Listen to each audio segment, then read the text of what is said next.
बिस्मिल्लाहिर्रहमानिर्रहीम। अस्सलामु अलैकुम वरहमतुल्लाह। मैं हूं नुमान अहमद भट्ट और आप देख रहे हैं गुजरांवाला का सबसे बड़ा digital media network G4 Gujranwala. औज़ु बिल्लाहि मिनश शैतानिर रजीम वला तलबिसुल हक़्क़ बिल बातिल व तक्तुमुल हक़्क़ व अंतुम तालमून।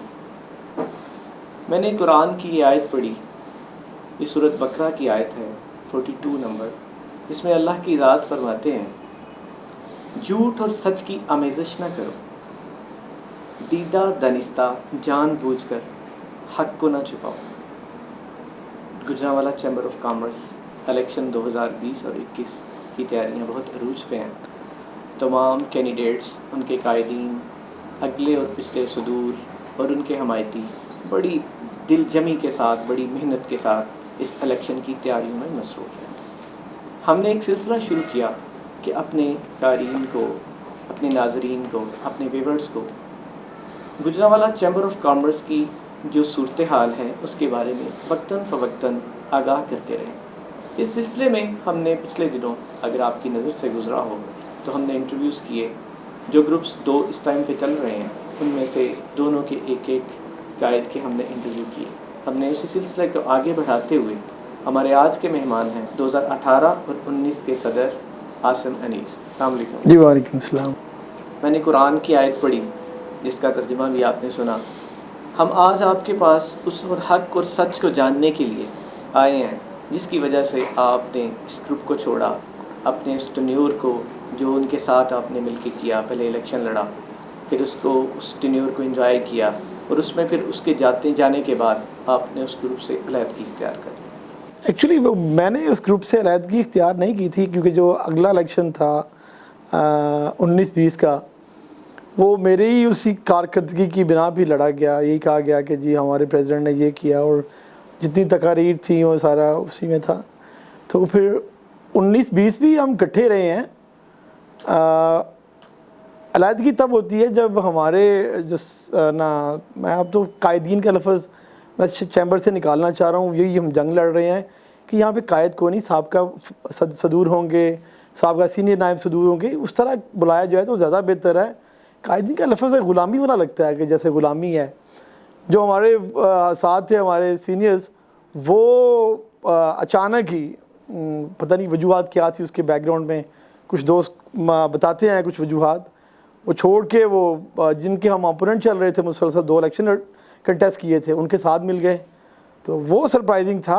वो छोड़ के गए थे, वो जाके इखलाक भट्ट साहब के साथ चले गए हैं। हम तो जितने भी एग्जेक्टिव थे हम तो देखते रह गए कि हुआ क्या है सारा कुछ। सर 18-19 में आप सदर थे, 18-19 के बाद 19-20 में आप उनके साथ रहे। जी जी। आपकी कारकर्दगी जिस तरह आपने कहा उसकी बिना पर उन्होंने इलेक्शन लड़ा। आपकी कारकर्दगी को अपने जलसों के अंदर, अपनी कॉर्नर मीटिंग्स के अंदर वो लोगों को बताते रहे। तो उसके बाद जब इलेक्शन उन्होंने विन किया तो इख्तलाफात की वजह क्या बनी? मैं ना तो थोड़ा सा अवॉइड करता हूँ ये कैंपेन में भी ना कि मैं इल्ज़ाम तराशियाँ या उस तरफ ना जाऊँ।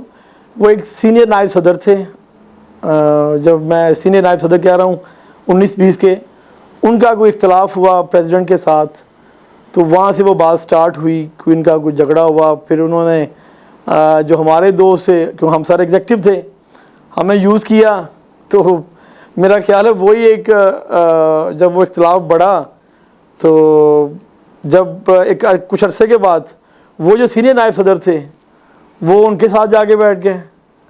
तो बाकी जो हम लोग बचे थे, हमें तो ये लग रहा था जैसे हमें ये आइसोलेट कर रहे हैं, हमें अकेला कर रहे हैं। तो वो मेरा ख्याल है ये वो सीनियर नायब सदर का झगड़ा था जो बुनियाद बना उनका। मुझे वो याद है कि कोई झगड़ा हुआ प्रेसिडेंट का और सीनियर वाइस प्रेसिडेंट का।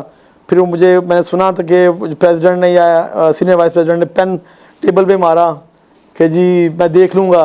उसके बाद पता नहीं क्या मामलात बिगड़ते वो फिर जो झगड़े का बायस बने थे वही उनके जाके कैंप में बैठ गए कि वो बैठ गए ना। आपके खिलाफात की क्या वजह बनी?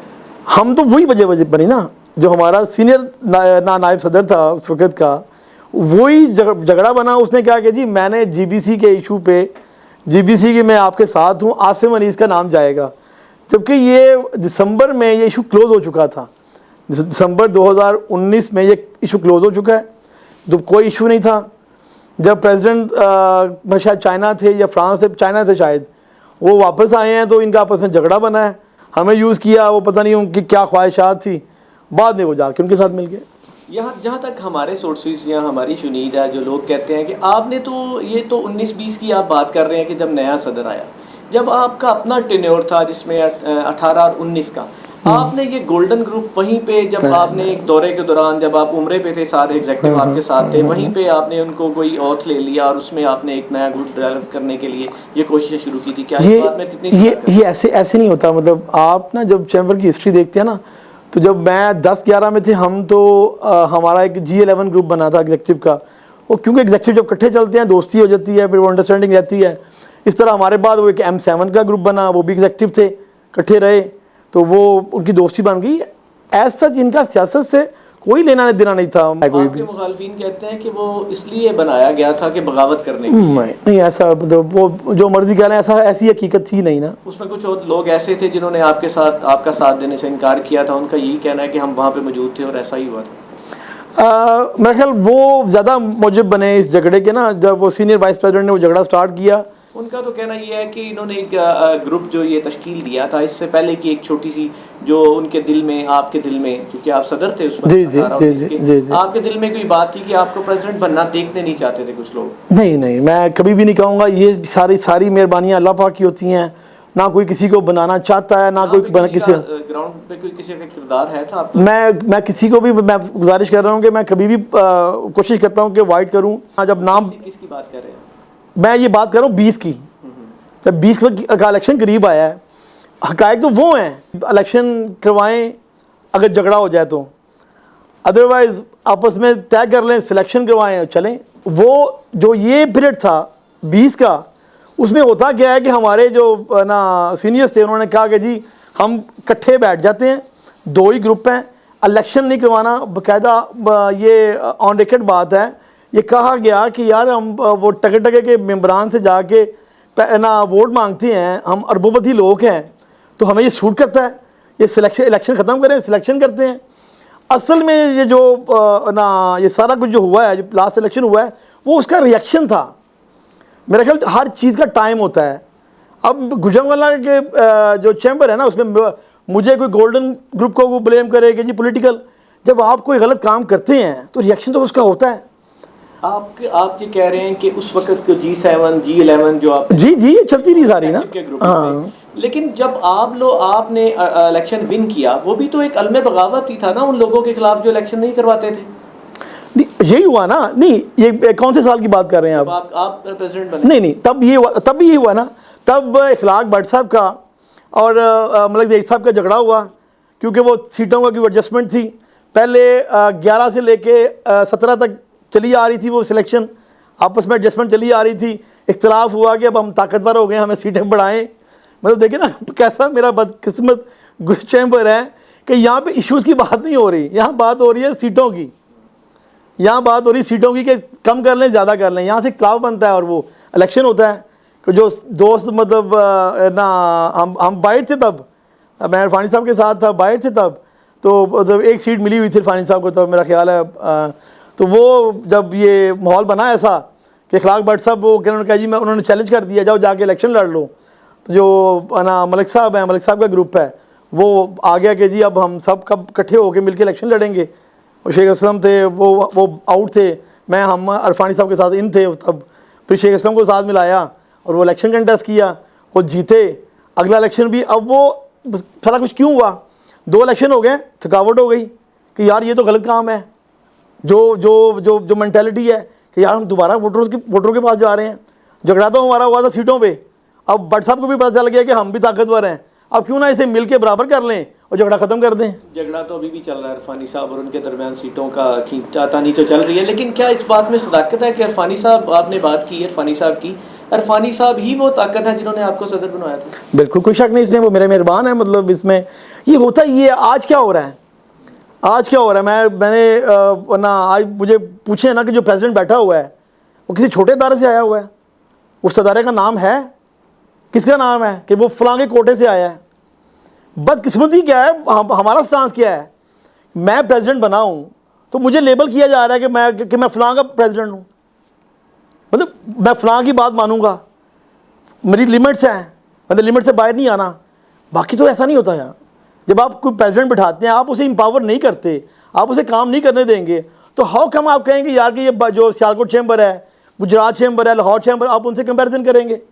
आप जब सदर बने तो आप वो रीत तब भी चलती थी कि जो एग्जेक्टिव थे उनको पहली ही इजलास के अंदर उनसे हाथ उठा के तमाम इख्तियारात सदर को दे दिए जाते थे? बिल्कुल ऐसा ही होता है। आपके दौर में भी बिल्कुल ऐसा हुआ था। तो आपने तब ये बगावत क्यों नहीं की? मैं बता रहा हूँ, जब आप सीट पे बैठते हैं ना, तो जब आपको पीछे से आवाज़ें आती हैं कि ये करना ये नहीं करना, ये तो अंदाज़ा ही नहीं ना कि आप जब आप ऑफिस में बैठते हैं, जब ऑफिस में नहीं होते आप तो हीरो होते हैं। जब आपको बिठाया जाता है चेयर पे, फिर पीछे से डायरेक्शन आती हैं कि ये करना ये नहीं करना, ये आपकी लिमिट से इससे बाहर नहीं जाना। हमें जहाँ तक खबर ये है कि जो सदर बनता है चैम्बर का, ये बेशक वो अंदर से ही बनता है, जो एक प्याले के अंदर जो लोग उनको नज़र आते हैं, बाहर वाली ऐनक नहीं है उनके पास, जिसको वो बना देते हैं। आप सदर बने 18-19 में, आपने अपने दाएं और बाएं दो लोग जो बैठते हैं हर सदर के दाएं और बाएं, उनको बैठने नहीं दिया, इसलिए आपके खिलाफ ये इसमें बगावत जो है ना इन्होंने बुलंद किया। असल में ये ना अलमें बगावत नहीं, कहाँ से सारा कुछ मैंने देखा। मैं लाहौर चैम्बर जाता हूँ, वहाँ ऐसा नहीं होता। मैं सियालकोट चैम्बर जाता हूँ, वहाँ ऐसा नहीं होता। वहाँ साथ कोई चेयर नहीं पड़ी हुई। बदकिस्मती से ये गुजरांवाला चैम्बर ही है। मेरे एक मुझसे पहले सदर थे, वो एक बड़ा खूबसूरत लफ्ज़ मुझे कह के गए, मुझे कह के गए कि आसिम प्रेसिडेंट तो तुम आए हो, हम तो मुंशी रहे हैं। मतलब कम्प्लेक्स का ये आलम था प्रेसिडेंट का कि एक प्रेसिडेंट बना है जिसे आपने खुद बेहतरीन पर्सन चुन के बिठाया है, और वो उस पर आपने लिमिट्स लगा दी हैं कि ये कर सकते हो, ये आप नहीं कर सकते। दोनों ग्रुप कहते हैं, आपका भी और उनका भी, कि शहर की तज़ीनो और आइश करना, शहर के काम करना, बिजनेस कम्युनिटी के काम करना, शहर की तरक्की में अपना रोल अदा करना, ये चैम्बर का काम नहीं है। और ये किसका है? असल में ये सोशल एक्टिविटीज़ है सारी। जो बेसिक चैम्बर का मकसद है वो अपनी ट्रेड और इंडस्ट्री को एड्रेस करना। क्या हम वो पूरा कर रहे हैं? आपने किया था अपने दौर में? मैंने कोशिश पूरी की। मैं बता रहा हूँ कि हमारे पास मॉडल ही कोई नहीं। आपने एक बहुत बड़ी आपकी अचीवमेंट है आपके दौर की कि आपने लाहौर में एक्सपो लगाई थी। गुजरांवाला के बिज़नेस को आप लाहौर लेके गए, एक बड़ी मंडी है, और वहाँ पे जाकर जिन लोगों ने वहाँ पे एक्सपो के अंदर पार्टिसिपेट किया था, उनको आपने प्रेसिडेंट से शील्ड भी, अवार्ड भी जो है ना, वो प्राइम मिनिस्टर ऑफ पाकिस्तान से आपने अवार्ड भी दिलवाए थे। मैंने सुना है कि उसकी आपके उस जो अवार्ड थे उसके इवज़ में कुछ पैसे लिए गए थे। हमने पैसे लिए थे? चैम्बर ने लिए थे उन अवार्ड्स के बस? नहीं, ऐसा कुछ नहीं। मैं वो पीछे आऊँगा। वो जो आपने बात की ना एग्जीबिशन की, जब मैंने प्लान किया ना एग्जीबिशन का, तो मैंने अपने जो सीनियर्स थे उन्हें मैंने बुलाया। मैंने कहा जी ये मेरा प्लान है, एक साल का छोटा सा पीरियड है। तो मैंने देखा है कि मैंने लाहौर की स्टडी किया है, वो क्या क्या उनकी एक्टिविटीज़ हैं। मैंने पिंडी में मैंने देखा है कि वो लास्ट ईयर दुबई में उन्होंने एग्जीबिशन की थी, तो क्यों ना हम भी एग्जीबिशन करें। तो मुझे मेरे सीनियर्स ने कहा कि जी आप किन चक्रों में पड़े हो, हम गुलशन इकबाल में एक मेला लगाएंगे, वहाँ पे 7 स्टॉल लगाएंगे दही चाट के वहाँ, और जो हमारा डिस्प्ले होगा वो करेंगे, तो दैट्स इट, इसके अलावा कुछ नहीं करना। मैंने फिर थोड़ा सा इख्तलाफ किया। मैंने कहा इस तरह नहीं होना, चले मैं फिर देखता हूँ। वो मैंने मर्ज़ी की अपनी। मैंने कहा जी मैंने लाहौर एक्सपो सेंटर में, क्योंकि रज़ाक दाऊद ने मुझे कहा था यार कि आप बार बार बात करते हो अपने शहर की कि 34 क्लस्टर्स, 34 सेक्टर्स जिनमें ये गुजरांवाला डिलीवर कर रहा है, मतलब गुजरांवाला में ये सारा कुछ चल रहा है, तो आप इसे क्यों हाईलाइट नहीं करते? हमें तो नहीं पता गुजरांवाला में क्या है क्या नहीं।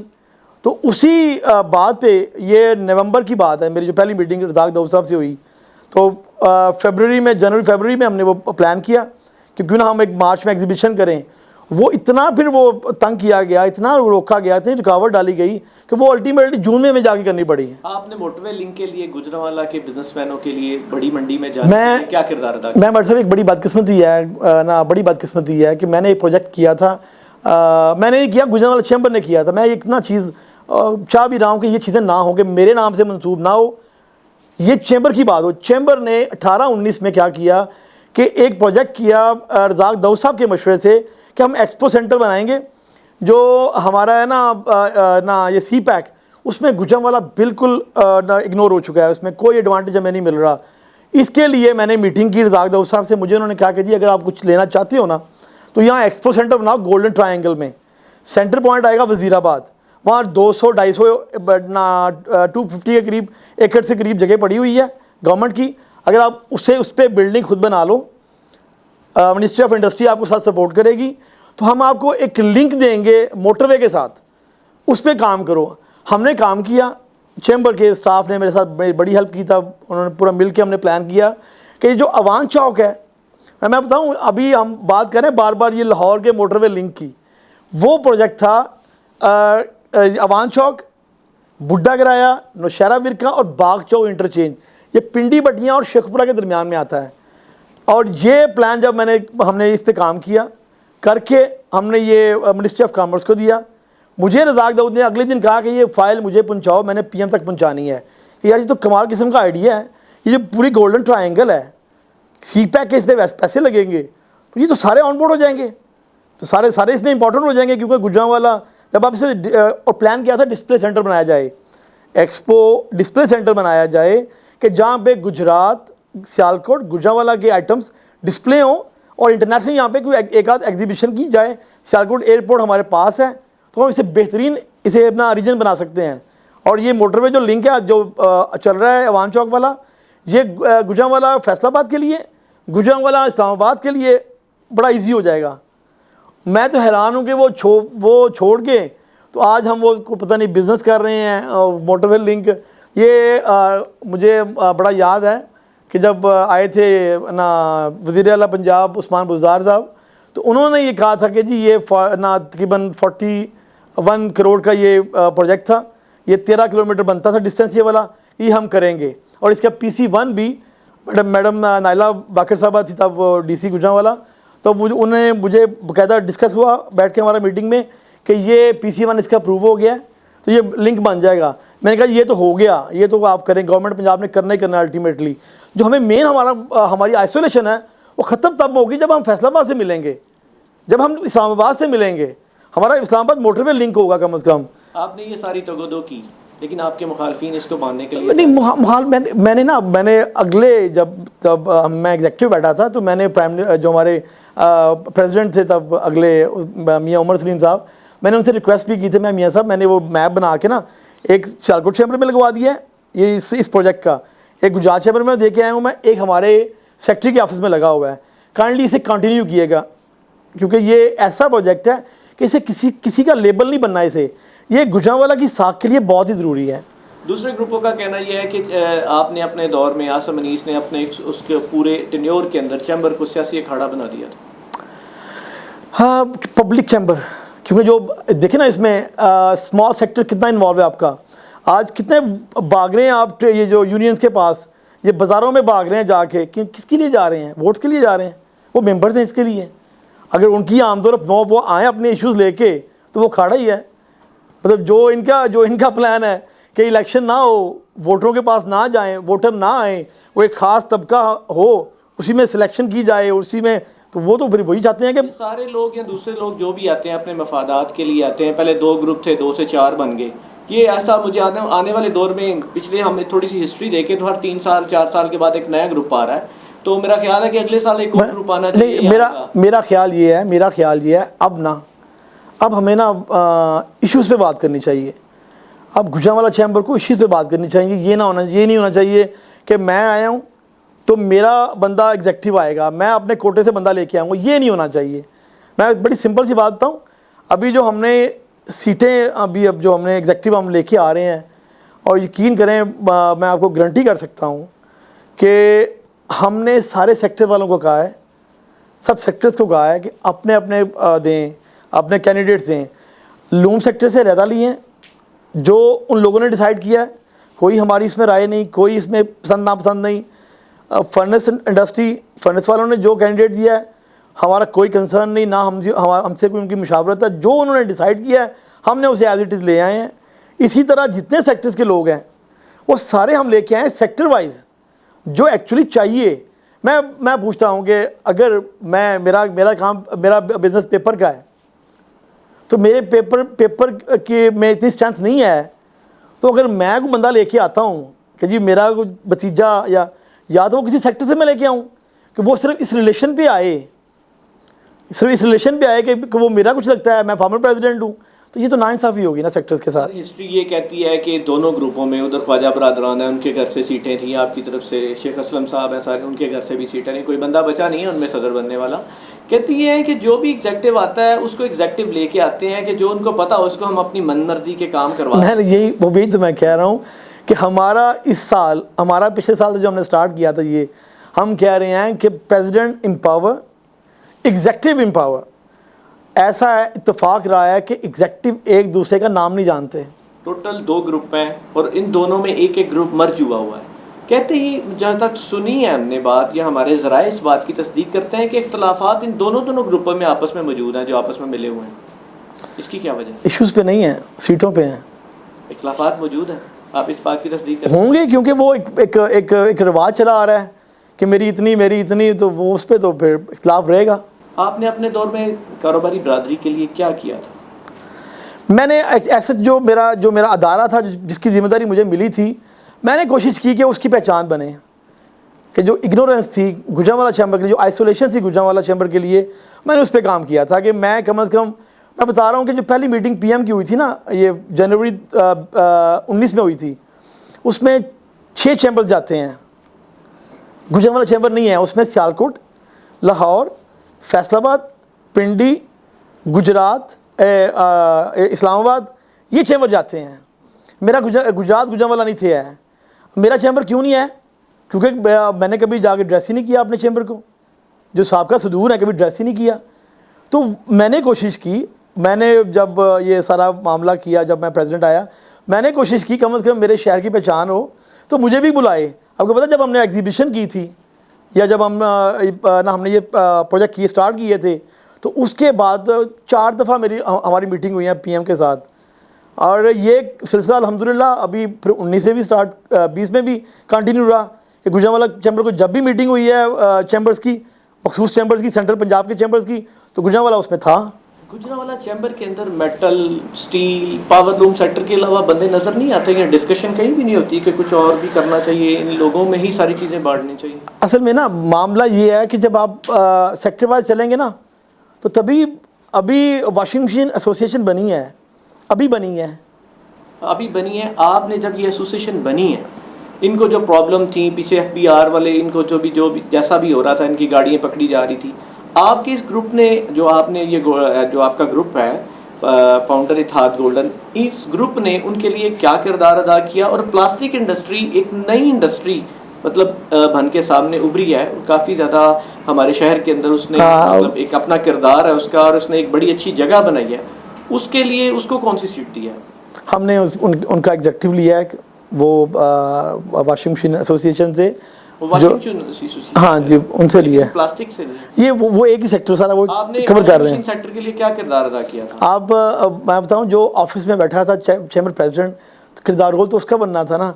और वो अगर रोल नहीं था उनकी मर्जी का हुआ, तो आज वो छोड़ के हमारे साथ आए हैं ना। उन्होंने किरदार अदा नहीं किया था। अब मैं बता रहा हूँ ना कि अगर वो किरदार अदा किया होता तो वो उनके एहसानमंद ना होते। वो तो कहते हैं किरदार अदा किया। मैं यही तो रिजल्ट आया है ना, जब वो छोड़ के हमारे साथ आए हैं।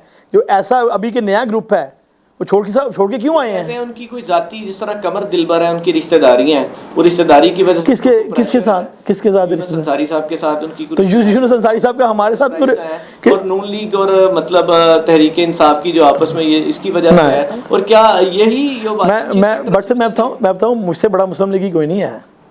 लेकिन आपने तो कभी कॉन्फ्रेंस की थी उस वक्त के, आई थिंक अपने दौर के अंदर आपको कहा गया था कि आप प्रेस कॉन्फ्रेंस कर दें कि मैं तहरीक इंसाफ से हूं, तो आपको प्रेसिडेंट ले लेते हैं। सवाल ही पैदा नहीं होता। ये मलिक जहीद साहब की तरफ से आपको नहीं कहा गया? मलिक साहब ने कभी कोई बात मैं नहीं लफ्ज़ कहूँगा, मतलब वो क्योंकि बात पर्सनैलिटीज ऐसी होती हैं जिनके बारे में कोट करना अच्छी बात नहीं है। मैं उनके बारे में क्या, आप इसको इनकार करते हैं, इकरार करते हैं? किस बात को? कि उन्होंने कहा था कि आप तहरीक इंसाफ का ऐलान करें। किसी की ख्वाहिश हो सकती है, किसी की ख्वाहिश हो सकती है कि ब्लैकमेल करके खुलवा लें, पर मैं की थी, हो सकता है की उन्होंने, तो वो नाकाम भी हुए थे उसमें। यानी इसका मतलब उन्होंने की थी और नाकाम हुए। हो सकता है नाकाम हुए हो। मतलब देखिए ना, अगर मुस्लिम लीग का कोई मामला है ना, तो जो जहाँ मैं आप बैठे हुए ना, ये एरिया मेरे वालिद साहब का पिछले 40 साल से ना हमारा ये रीजन है, तो हमारा ये एरिया है, तो इसमें हम अल्हम्दुलिल्लाह इलेक्ट होते हैं। और मेरा ख्याल है कि जो दौर था ना 2000 से 8 तक का, उसमें FIRs भी और इवन हाँ वो सारा कुछ हमने जिला हुआ है उसमें। पिछला इलेक्शन हारने की वजह क्या थी आपकी, जो 20 वाला? 20 वाला वो हारे नहीं, हम वो जीते हुए हैं हम ना। हम 3 ग्रुप थे, उनमें हम जीते हुए हैं, हम लूजर नहीं थे उसमें। हमारे 329 वोट, हमारे 329 वोट थे। सीटें कितनी थी? सीटों का मामला ही नहीं। आपने देखा स्ट्रेंथ क्या आपकी, आप कहाँ पे खड़े हैं? देखिए दो ग्रुप जो मिलके 600 कुछ वोट लेते हैं और एक ग्रुप जो है वो 329 वोट लेता है, तो कौन विनर हुआ जी? आप भी तो 2 हैं नहीं, हम तो गोल्डन तो मैं बताऊँ, गोल्डन हम इत्तेफाकिया साथ लगा है, हमारा नाम पे इशू ही नहीं था, ग्रुप नहीं हमारा इस पे इशू ही नहीं था। हम आज भी कहते हैं अगर आपको इन वोटों के साथ इस दफ़ा सीटें भी मिल जाती हैं, अपोजिशन करेंगे या पिछले साल वाला ही हाल करेंगे? हमें वोटों के साथ सीटें मिल जाती हैं, नहीं पिछले वाला हाल क्या करेंगे हम?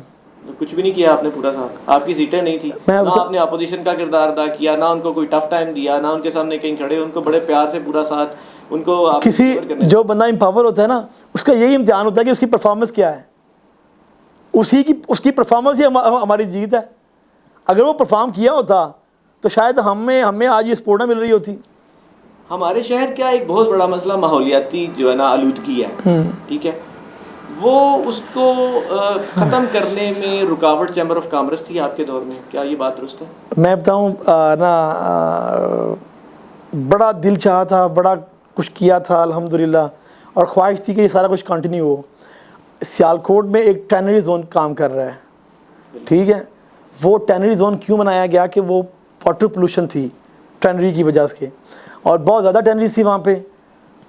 चेंबर ने फ्रंट फुट पे आके उसे टेकअप किया और एक टैनरी जोन गवर्नमेंट पंजाब से मंजूर करवाया। वो क्या था कि 25/75 पे कि 25% आप जो आपका इंडस्ट्री वाला वो पे करेगा, 75% आपको गवर्नमेंट पंजाब लोन देगी कि आप वहाँ पे चले जाएं, वहाँ पे जाके इंडस्ट्री लगाएं, और 20 ईयर्स में आपने वो ना पैसे वापस करने हैं। ये फैसिलिटी दी, और आज सारी टैनरी, वो 4 से 5 अरब का मंसूबा था, सारी टैनरीज वहाँ पे हैं। मैंने एक प्लान किया सियालकोट की कॉपी करते हुए, मैंने कहा जी हम मेटल प्रोसेसिंग जोन बनाएंगे, मेटल प्रोसेसिंग जोन बनाएंगे जिसमें जितनी छोटी भट्टियाँ हैं वो कम से कम 15 से 20 किलोमीटर दूर हम शहर से ले जाएंगे, और वहाँ पे लेके जाके हम उन्हें हम 25% उनसे कैश लेंगे, ठीक है, government of Punjab 75% government Punjab देगी। वो लोग अट्रैक्ट होंगे कि ये जो शहर में उनकी एरिया वो ना उनकी जगह हैं वो महंगी हो गई हैं, तो वो इजीली वहाँ जाएंगे, ये यहाँ वो बेच के वो अपने पास सरमाया बना सकेंगे। ये प्लान किया हमने। अगर आप इन पावर मैं छोटी सी मैं इसमें काइंडली, मैं आज तक ये बात कभी सामने आई है, कभी किसी ने की है कि यार ये आसिम अनीस ने ये 2-3 काम स्टार्ट किए थे, यार इन्हें कहीं पे तो रखो, कहीं पे इन्हें कंटिन्यू करो। नहीं मतलब देखे ना, आप कोई नया आइडिया ना लाएं, कम से कम 2 ये जो काम शुरू किए हुए थे, ये जो मोटरवे लिंक था अवान चौक वाला वो, और ये जो था ना ये मेटल प्रोसेसिंग जोन, 3 से 4 साल लगने थे। 3 साल मैं 19 में मैं ना रिटायर हुआ हूँ, और 2 साल में मेरा ख्याल है आज वो कंटिन्यू होता ना, तो ये उमर सलीम साहब जो अभी प्रेसिडेंट बैठे हुए हैं, ये इन लोगों ने वो प्रोजेक्ट कर रहे होना था और इनका नाम चलना था। आसिम अनीस तो ख़त्म हो गया हुआ था। आप इन पावर आते हैं, आके ये जो पुरानी रीत है इसको ख़त्म करेंगे? हम कोशिश करेंगे कि जो हमारा प्रेसिडेंट है ना, वो जो उसकी कैपेबिलिटी है वो अपनी कैपेबिलिटी में रह के ट्रेड और इंडस्ट्री के लिए काम करे। इसी तरह इन पावर करेंगे जिस तरह आपके दौर में इन्होंने किया था?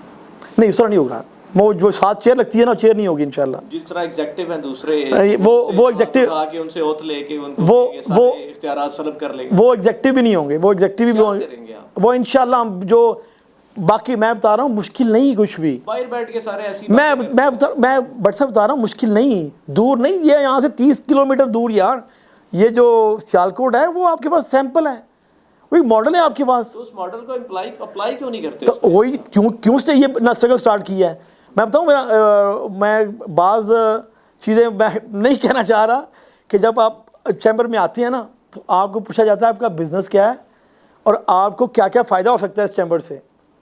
यकीन करें ये जो इनकी जान निकली हुई है ना हारने से, स्टेक्स हैं, बड़ा कुछ है यहाँ पे। हमें तो यहाँ तक शुनीद है कि जो आपके साथ लोग मिले हुए उनके पे मफादा होता है। जो मुफाद परस्त होगा वो बाहर होगा, आप मतलब जो बाहर बैठते हैं वो इसी तरह की बातें करते हैं। होगा नहीं। सारे लोग मैं एक ग्रुप था जब आप लोग इकट्ठे हुए थे, आपने जो इतने बेबाके दहल आपने कहा था, इतने बुलंदो बाला आपने दावे किए। हाँ। वो जब आप अंदर आए आप तो उनकी मुखालफत आज क्यों मलिक साहब की मुखालफत है? क्योंकि जो उन्होंने कहा था वो किया नहीं, तो आज वो कहाँ पे हैं? जो कहा था वो किया नहीं। वो जब 1 साल का पीरियड है, जो आज हम दावे कर रहे हैं हम नहीं करेंगे, हम तो वोट नहीं मांग सकते अगले साल। तो इसी तरह वो भी कहते थे और बाद में मैं बता रहा हूँ कि आपकी कहाँ तक मैं ये तो कह रहा हूँ कि कहीं ना कहीं तो बेहतरी आनी है ना, कि अगर आज जो वादे कर रहे हैं हम, 8 माह के बाद इलेक्शन स्टार्ट होना है, तो जो हमारे मुखालिफ ग्रुप होगा उसके पास तो बड़ा बेहतरीन ना ये स्टांस है कि भाई ये जो दावे करके आए तो इन्होंने तो ये किया है, इसलिए हमें परफॉर्मेंस दिखानी पड़ेगी। जब परफॉर्मेंस करेंगे तो किसकी बेहतरी होगी? मेरे गुजरांवाला की बेहतर होगी, मेरी इंडस्ट्री की बेहतरी। जब पहला ग्रुप था, आप मलिक सईद ग्रुप जो था वो इखलाक भट्ट ग्रुप से अलहदा हुआ, उन्होंने एक नया मोटिव बनाया, आपका एक नया नारा था, आप ये चेंज करेंगे। बाद में क्या हुआ? उसी तरह से चलते रहे, और जब उनमें से कुछ लोग निकले तो वो पिछले ग्रुप से मिल गए। क्या इसी तरह आप भी आने वाले 2-3 सालों में इसी तरह करेंगे? मैं बता रहा हूँ कि ये ना बड़ा खूबसूरत एक ना रिवाज चल पड़ा, ये जो होना चाहिए था वो ये इलेक्शन प्रोसेस। हर साल इलेक्शन हो, सिलेक्शन नहीं होगी। इलेक्शन से क्या होगा कि जो बंदा दावे करेगा, आज आसिम मनी साहब को दावे कर रहा है जी हमने ये ग्रुप बनाया नया, तो हम अब ये करेंगे। आसिम मनी इसको जवाब देना पड़ना है अगले साल। तो पहले भी तो ऐसा ही था, बयानिया यही था मलिक सईद ग्रुप का, जब आप लोग इकट्ठे हुए थे, आप प्रेसिडेंट आए थे, तो उसका रिजल्ट क्या है? मैंने गुजारिश की है, उसका रिजल्ट क्या है कि वो अगर बातें गलत थी, उन पर अमल ना किया गया, जो वादे किए पूरे ना किए गए, तो आज क्या हाल है? आज ये 4था साल है, ये हिस्ट्री में फर्स्ट टाइम कि मुसलसल इलेक्शन हो रहा है। 18, 19, 20, 21 और 21, 22 इलेक्शन ही हो रहा है ना, लेकिन सारी सीटें एग्जेक्टिव बांटे तो अपने नीचे ही जाते हैं ना, अपने जानने को, अपने रिश्तेदारों को, आपने सारा हमारा मसला ही हल कर दिया। यही तो फ़र्क है। लेकिन आपने ऐसा नहीं किया। ऐसा नहीं हमारा, अल्हम्दुलिल्लाह। आपके जो लोग इस ग्रुप को लेके चल रहे हैं, क्या उनमें से कोई ऐसा उनका जानने वाला ऐसा है? तैयारी करके आएगा जो भी आएगा, कोई 2, 4, 5 साल चैम्बर में लगा के। इस तरह नहीं होगा कि वो जो जूनियर है फैमिली में उसे लाया जाए, सीनियर बेचारे बैठे हुए हैं वीपी बन के पहले, तो वो लाइन में लगे हुए हैं। जो एक बिल्कुल न्यू है वो उसे ला के आपने, क्योंकि वो मेरी उससे करीबी अजीज़ा रही है, मैं इसे सदर बनाऊँगा। जिस तरह उन्होंने अनाउंस किया, ये पिछली एक रवायत रही है कि आप जब सदर बने तो सदर बनने के बाद ये अनाउंस किया गया कि अगले सदर जो है ना वो उमर साहब होंगे। जब वो सदर बने तो ये अनाउंस कर दिया गया कि अगले सदर जो है ना वो उमर अशरफ साहब होंगे। जब वो सदर बने तो अगला अनाउंस कर दिया गया तो शुएब भट्ट साहब होंगे। आपकी तरफ से क्या, किसको? हमारा ऐसा नहीं है, हमारा ऐसा है ही नहीं। क्या ऐसा ही है जो मैंने कहा? बिल्कुल ऐसा ही है। बात में सदाकत है। मैं बताऊं, आप प्रेसिडेंट बने थे तो अगले प्रेसिडेंट को अनाउंस किया गया। जी मैं एक लफ्ज़ बड़ा अजीब सा था कि 15 माह का प्रेसिडेंट अगला आ रहा है, जो हमने ये आप ये कह रहे हैं जो अगले 2, 3, 4 सालों के ना, वो भी प्लान हुआ है। मैं एक दामाद है वो भी तैयार है कि जी मुझसे वादा हो गया है कि तू हमें छोड़ना, आने वाला सदर तू होगा 1 साल या 2 साल के बाद। आपके ग्रुप में से कौन सदर बनेगा अगर अल्लाह ताला आपको जो है ना इसमें विनिंग पोजीशन में लेके आता है? मेरा ख्याल जो मोस्ट सीनियर होगा और जिसकी एबिलिटी या जिसने कोई मतलब पहले कोई जिसका एक्सपीरियंस होगा कम से कम। ऐसे जो हमारा ना ये अनाउंसमेंट्स हैं हम कोर की बात करते हैं। गुलाम हुसैन जज साहब आपकी तरफ से एग्जीक्यूटिव के कैंडिडेट हैं? हाँ कैंडिडेट है। क्या इस बात में कुछ पावर है कि उनको कोई हो सकता है? मतलब ये तो बात होगी कोर में बैठ के, जो अगर मेरिट पे आते होंगे अगर वो सीनियर और मतलब मोस्ट सीनियर और एक्सपीरियंस जो होगा। मैं बताऊँ सियालकोट में ज़रा आप कभी ना चेक कीजिएगा व्हाट्सएप, ज़रा रात में किसी दिन ना सियालकोट के जो वहाँ पे चैम्बर का प्रेसिडेंट उससे पूछिएगा कि जब आपको प्रेसिडेंट बनाया जाता है तो आपको फ़ौरन ला के उठा के बनाया जाता है या पीछे आपको ट्रेनिंग दी जाती है कि आप पहले एग्जीक्यूटिव कमेटियों में आते हैं, फिर स्टैंडिंग कमेटियों में आपको लाया जाता है, फिर आपको प्रेसिडेंट के साथ 1 साल रखा जाता है कि आपने प्रेसिडेंट आना है, इसके साथ रहो। ये वहाँ पे प्रैक्टिस है। आपके दौर में भी ऐसी रवायत थी कि चैम्बर का जो फंड होता है उसको इसी तरह जो है ना वो इस्तेमाल किया जाता है, अपने घर की लोडी समझ के उसको इस्तेमाल किया जाता है?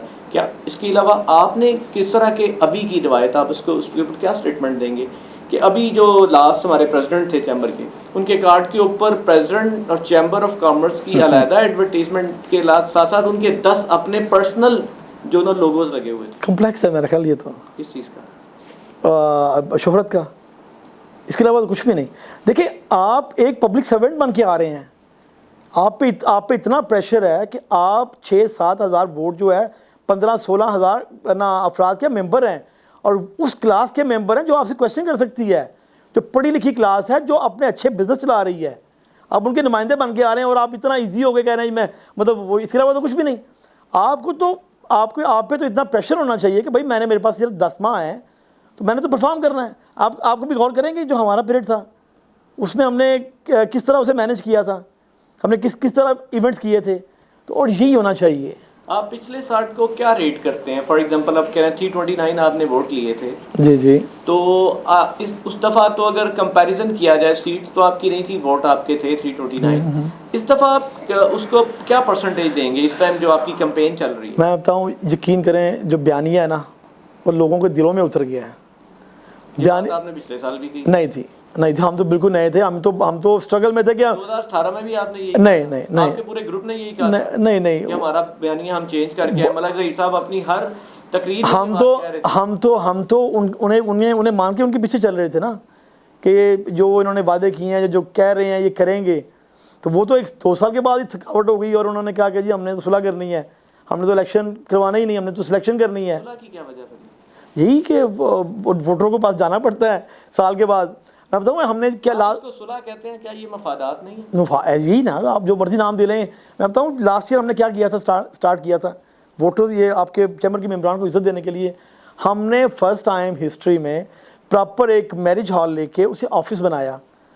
डेली खाना बनता था, मेम्बरान आए, अपने लिस्टों में अपना नाम चेक करें, कहीं प्रॉब्लम है तो वो बताएं, अगले साल आने वाले साल के लिए उनका नाम रजिस्टर्ड हो, और वो प्रॉपर फिर हमें देखते हुए उन्होंने भी फिर ऑफिस बनाया। मतलब वोटरों को इज्जत मिली, कभी नहीं ऐसा हुआ। इस साल फिर हमने शुरुआत कर दी है, हमने लाहौर ऑयल में पहले स्टार्ट कर दिया है। अब वो जो उनका एक सोच है कि यार ये क्या मुसीबत डाल दी हमें इन्होंने, फिर दोबारा वोटरों के पास जाएं और ऑफिस खर्च करें, वो इसी को हम इंजॉय कर रहे हैं। इस बात में तो बिल्कुल सदाकत है कि अगर आप लोग स्टैंड ना करते तो शायद उनमें बंदर बांट होती। ये अल्लाह की मेहरबानी है, हमारी कोई मदद, ये अल्लाह पाक ने दिलों में डाली है, अदरवाइज शायद ये सोच आती ना। देखिए ना, जब किसी कौम की किसी इलाके की तकदीर बदलनी होती है तो अल्लाह पाक डालते हैं ना। अब देखिए ना, अब इसमें आसिम अनीस का कोई किरदार है आने वाले चैम्बर के मामला में? नहीं होना चाहिए। मलक ज़हीर ग्रुप और इखलाक बट क्या मुफादात हैं आपस में? पता नहीं, मैं तो लड़ाई मुफादात की? मेरा ख्याल है कि मुफादात यही हैं कि हम आपस में सीटें बांट के और बारियां लगा लें, तो हम ये इस चक्कर में ना पड़ें, क्योंकि चैम्बर पॉलिटिक्स तो हमने करनी है, चैम्बर में तो हमने रहना ही रहना है। तो वो चैम्बर में रहने के लिए फिर इलेक्शन आता है हर साल, उसे ख़त्म करने के लिए बेहतर है कि सिलेक्शन कर लें, मिल के बैठ जाएँ, और वो आपस में हम ये जो प्रैक्टिस है इलेक्शन की वो ना करें। क्या पैगाम देना चाहेंगे अपने वोटर्स को? वोटर्स को यही पैगाम है कि इंशाल्लाह ये जो साल है 21-22 का, इसमें इंशाल्लाह जिस तरह दोस्तों ने तमाम दोस्त कर रहे हैं हम पे, और ये इसी तरह 18 सितंबर को कॉर्पोरेट के इलेक्शन में और 20 को एसोसिएट के इलेक्शन में फाउंडर इत्तेहाद गोल्डन को जब ये वोट देंगे और इंशाल्लाह कामयाब करेंगे, और यही वोटर अगले साल इन्हीं दिनों में इंशाल्लाह परफॉर्मेंस की बेस पे हमें फिर ये इलेक्ट करेंगे। और ये नहीं होगा कि अगर हम जीते हैं तो हम अब जीते हुए हैं तो हम चैम्बर से ना निकलें, हम कहें यार हमसे बंदर बांट कर लो, हमारे साथ मिलके और सीटें बांट लो। ये नहीं होगा, इलेक्शन होगा, और जो हमारे ग्रुप में भी ऐसा करेगा हम उसके साथ नहीं होंगे। अपने मद्दे मुकाबिल को क्या पैगाम? उन्हें कहेंगे कि अब ना ठीक हो जाएं, अब ना करें इस तरह, अब सेक्टर्स पे चलें। मैं यकीन करें, अपने आप की नफ़ी करें, इस शहर के लिए सोचें, अपने आप की नफ़ी करें। अब जो खुद परस्ती है इससे बाहर निकल जाएं। यकीन करें मेरे शहर की बदकिस्मती ये है कि यहाँ पे खुद परस्ती है। व्यूअर्स, हमने कोशिश की उन बातों को आपके सामने लाने की जो चैम्बर की अंदरूनी कहानी है। हम बायस तो नहीं हो सकते, हम जिस तरह के सवाल इनसे कर रहे हैं इसी तरह के सवाल उनसे करने की कोशिश करेंगे, और कोशिश करेंगे कि हर चीज़ रियलिटी के साथ आप तक पहुंच सके, ताकि कोई चीज़ ऐसी ना हो जो बायस हो। इसके साथ ही अपने मेज़बान को दीजिए इजाज़त। अल्लाह निगहबान।